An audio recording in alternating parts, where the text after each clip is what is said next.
दोस्तों छठ पूजा लोक आस्था का सबसे बड़ा महापर्व है। ये पर्व पूरे 4 दिनों तक चलता है।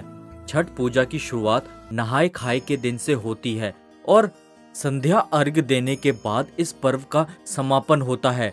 छठ पूजा का व्रत 36 घंटों तक निर्जला रखा जाता है। यह व्रत सबसे कठिन व्रतों में से एक माना जाता है। इस दिन व्रती महिलाएं 36 घंटे तक निर्जला व्रत रखती है। छठ का व्रत बिहार और यूपी के विशेष तौर पर मनाया जाता है। इस व्रत को करने से परिवार में सुख, समृद्धि और संतान सुख की प्राप्ति होती है। ऐसे में आइए जानते हैं कि साल 2024 में छठ पूजा का नहाय खाए कब किया जाता है और इसका महत्व क्या है। दोस्तों कार्तिक महीने की शुक्ल पक्ष की चतुर्थी तिथि के दिन छठ पूजा का नहाय खाए किया जाता है। वहीं षष्ठी तिथि के दिन छठ पूजा का व्रत रखा जाता है। इस साल छठ पूजा का नहाय खाए 5 नवंबर 2024 को किया जाएगा। दोस्तों आखिर नहाय खाए का क्या नियम होता है। छठ पूजा के नहाय खाए के दिन पूरे घर की अच्छे से साफ सफाई करें। इस दिन का भोजन बनाने के लिए साफ चूल्हे का ही इस्तेमाल करें। नहाय खाए के भोजन में सात्विक चीजों का ही प्रयोग करें। लहसुन प्याज का प्रयोग ना करें। नहाय खाए का भोजन बनाने से पहले सर धोकर स्नान करें, तो वहीं नहाने के बाद ही भोजन पकाएं और व्रती महिलाएं साफ वस्त्र धारण करके ही भोजन करें। इस दिन परिवार के सभी लोगों को सात्विक भोजन ही करना चाहिए। दोस्तों आखिर नहाय खाए में क्या क्या खाना चाहिए। छठ पूजा के नहाय खाए के दिन खाने में कुछ खास चीजों का प्रयोग किया जाता है। इस दिन भोजन में चने का दाल, कद्दू की सब्जी या लौकी की सब्जी और भात यानी कि चावल जरूर इस्तेमाल करना चाहिए। इस दिन व्रती महिलाएं एक ही बार भोजन करती हैं और इसके अगले दिन व्रत रखकर शाम को खरना किया जाता है। दोस्तों आखिर नहाय खाए का क्या महत्व होता है। छठ पूजा के व्रत में नहाय खाए का एक खास महत्व है।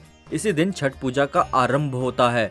इस दिन व्रती महिलाएं तालाब या गंगा जल युक्त जल से सर धोकर नहाती हैं और उसके बाद ही भोजन पकाती हैं। इस दिन स्नान करने के बाद ही भोजन पकाया जाना चाहिए और खाना भी चाहिए। इस दिन व्रत का खाना बनाने के लिए सेंधा नमक का ही प्रयोग करना चाहिए। छठ के नहाय खाए के दिन एक समय ही भोजन किया जाता है, इसलिए इस दिन पूरे मन से और आराम से बैठकर भोजन करना चाहिए। नहाय खाए के दिन का भोजन करने से व्रती के शरीर में सकारात्मक ऊर्जा भी आती है। तो दोस्तों नहाय खाए के बाद छठ पूजा में खरना का दिन आता है। अगले दिन खरना की जाती है। वहाँ पे एक पकवान बनाया जाता है, फिर सब्जी बनाई जाती है, फिर उसे भोग लगाया जाता है। क्योंकि जो व्रती महिलाएं होती है वह केले के पत्ते पर अपना खाना खाती हैं, फिर उसके बाद वही सबको प्रसाद दिया जाता है। फिर ये चीजें चलती रहती है। फिर अगले दिन जो अर्घ का सिलसिला शुरू होता है, यानी डूबते सूरज की पूजा की जाती है अर्घ के साथ,